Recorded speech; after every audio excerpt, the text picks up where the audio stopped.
오늘 함께 묵상할 성경 말씀은 사무엘하 3장 1절에서 16절 말씀입니다.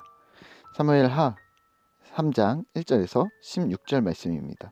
오늘은 1절 말씀을 읽겠습니다. 사울의 집과 다윗의 집 사이에 전쟁이 오래매 다윗은 점점 강하여 가고 사울의 집은 점점 약하여 가니라. 아멘. 오늘 함께 생각할 주제는 아브넬의 변심입니다. 본문 사무엘하 3장은 이스라엘 왕국의 두 세력인 사울 정권과 다윗 정권이 어떤 양상을 띠는가 정세를 보여주고 있습니다. 사울이 없는 사울 정권의 실세는 군대 장관 아브넬이었습니다. 아브넬은 사울의 첩과 통간하였고 이를 지적한 실제 왕 이스보셋에게 욕을 합니다. 그리고 다윗에게 전가를 보내 내가 당신 편으로 들어가겠다라고 말합니다. 그리고 다윗은 사울의 딸 미갈 자신의 본처를 데려오라고 조건을 겁니다. 그리고 아브넬은 미갈을 데려옵니다. 다윗의 강성케 됨은 하나님의 은혜였지만 아브넬의 강성함은 스스로 노력한 인간적인 결과였습니다. 아브넬이라는 인물을 좀 더 살펴보면 이스라엘 내에서 절대 권력을 가졌었고 사울 왕의 첩과 통간하였는데 왕의 첩과 통간한다는 것은 암묵적으로 왕 위를 넘본다는 의미였기 때문에 현재 왕 이스보셋은 이에 대해 불만을 제기할 수 있었던 것이죠. 하지만 아브넬은 아주 강력하고 신랄하게 개의 머리를 비유하면서 정권을 옮겨버리겠다고 협박합니다. 미갈은 다윗 밑으로 들어가겠다는 아브넬의 진정성을 표시하는 행위였습니다. 그리고 다윗의 명령을 아브넬은 수행합니다.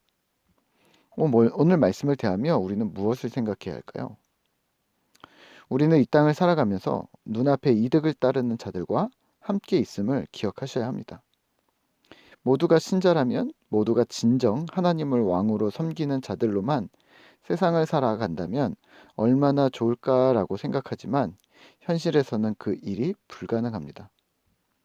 우선 세상은 하나님이 아닌 만몬, 재물과 명예, 세속을 주인으로 삼아 따릅니다.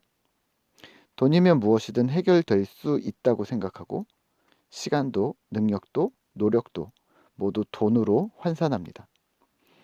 그런 세상에서 신자가 살고 있음을 기억하셔야 합니다. 그렇다면 교회라고 다를까요? 네, 교회는 우선적으로 하나님의 백성이 되고자 하는 자들, 하나님을 주인으로 섬기는 자들로 모여진 공동체라고 보셔야 합니다. 하지만 그 정도의 차이가 있습니다. 이제 막 신자가 되기로 결심해서 하나님을 주인으로 섬기는 것이 무엇인지 배워가는 중에 있는 사람, 또는 열성적으로 믿으며 강성으로 주를 따르는 자들, 또는 바른 신앙을 세워가며 차근히 단계를 밟아가는 사람, 혹은 몸은 교회에 있지만 말과 생각과 행동은 여전히 세상을 따르며 살아가고 있는 명목상의 크리스찬들이 있습니다. 그러니 교회 안에서 역시 하나님을 온전히 주인으로 섬기는 자가 누구인가, 어느 정도의 상태에 이르렀는가 우리는 개별적으로 찾아야 하는 것이죠. 부탁드리기는 신앙을 꾸려가는 우리 성도들은 이 안에서 낙심하거나 실망하지 말아야 합니다. 교회 조직이든 세상이든 속고 속이는 그런 세상을 살아가고 있기 때문입니다. 그러면 오늘 우리는 무엇을 생각하고 행동해야 할까요? 우리 주변에는 참 많은 사람들이 있습니다. 하지만 아브넬과 같은 사람, 자신의 유익, 이득을 따르는 자들을 경계하셔야 합니다. 이것이 권력일 수 있습니다. 이것이 물질, 돈이나 명예, 인기나 인정일 수 있습니다. 안 그럴 것 같은 사람도 자신이 약한 부분에 있어서는 전혀 다른 행동을 보일 때가 있습니다. 그렇다면 진실한 공동체, 진실한 신앙의 동료들을 찾는 일은 이제 실제로 찾으셔야 합니다. 하나님의 마음으로 순전한 믿음을 지켜나가는 이 시대의 신자, 약하고 불완전하지만 하나님 앞에서 겸허히 훈련하고 노력하며 주의 말씀대로 살려고 노력하는 자들을 만나셔야 합니다. 어제 저희 교회에서 기본 디딤돌 과정 첫 시간을 가졌었는데요.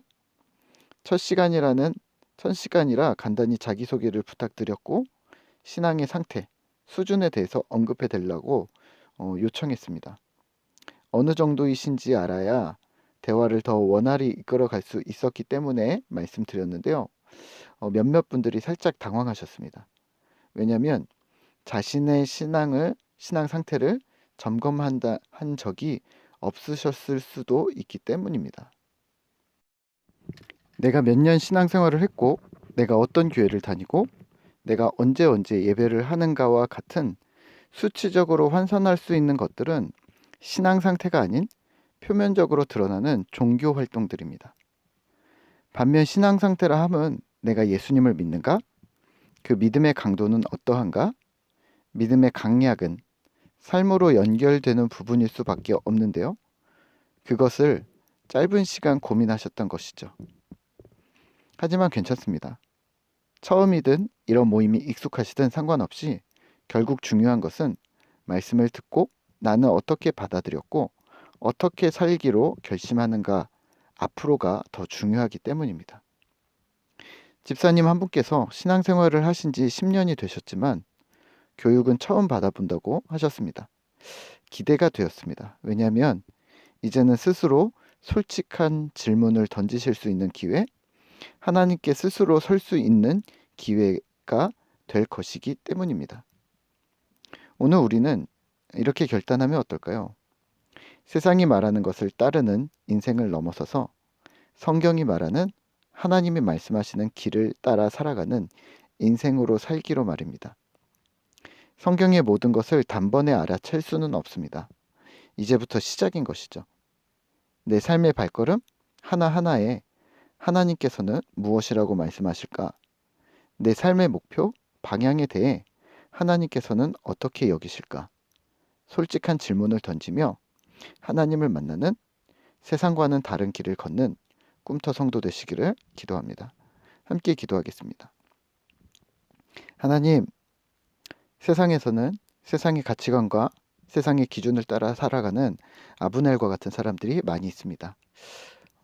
그 안에서 우리는 속고 속이며 마음을 바꾸고 또 다른 편을 먹으며 우리가 상심할 때가 너무나 많습니다. 하지만 우리에게 주신 공동체, 우리에게 주신 우리의 환경들 안에서 하나님 믿음의 동료들을 만나게 하시고 믿음의 동료들을 찾아가게 하시고 함께 세상이 말하는 기준이 아닌 하나님께서 말씀하시는 기준을 따라 격려하고 도우며 힘을 주며 믿음으로 살아가는 신실한 주의 백성들 되도록 우리를 이끌어 주시옵소서. 하나님 앞에 진실한 솔직한 질문을 던지고 주님께서 원하시는 길들을 하나하나 고민해 나가며 찾아가는 신실한 주님의 자녀들, 주님의 백성들 되도록 우리를 이끌어 주시옵소서. 오늘도 주께서 우리와 함께 하심을 믿습니다. 예수님의 이름으로 기도드립니다. 아멘.